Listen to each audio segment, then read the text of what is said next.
Hi, I'm Dan Clevenger, the Global Marketing and Communications Leader at Liquid Controls in Corkin. Welcome to the 2022 NPGA Show. So one of the primary features of the LCR.iQ is its simplicity. One button start, one button stop allows operators to not have to worry about any other controls or features on the register.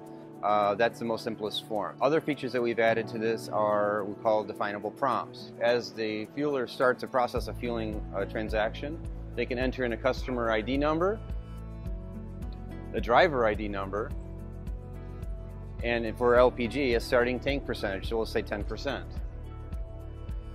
Once that happens, it'll go through its active cycle where the fueling transaction actually begins. At the end of that transaction, the fueler will either hit end on the remote control or end on the register. Enter in the ending tank percentage, so in this case it'll be 100% full. That information will be presented on the ticket.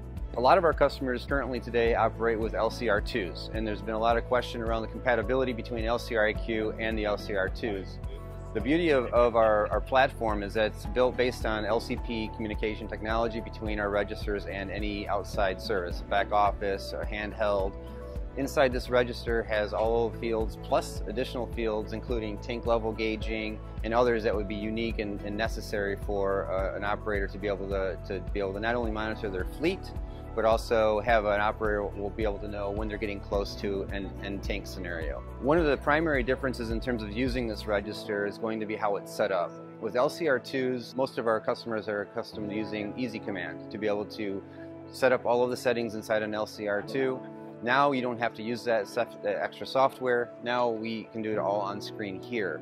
So you follow the menu prompts, you can enter in your preset, your settings, whether it's a net preset or temperature compensation or any other features, all can be done on the physical register, so you no longer need to use Easy Command. So once those settings are complete, you have the ability to save that configuration and clone it across other registers exactly the way you did the first one. So therefore you don't have to set up every individual register anymore.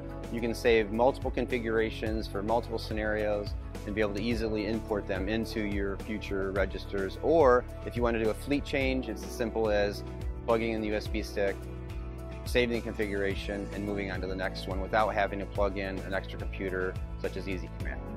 Lastly, connectivity with this register. We have Bluetooth on board, Wi-Fi on board, and we're working toward having cellular connectivity as well, which will allow others to access the register remotely and in their networks, moving data not only from handheld devices, but also to support third-party developers who use middleware of some sort to be able to communicate with our registers. So no longer will we need external Bluetooth devices or Wi-Fi devices or cellular devices to communicate with these necessary systems. We can all do it from this register itself.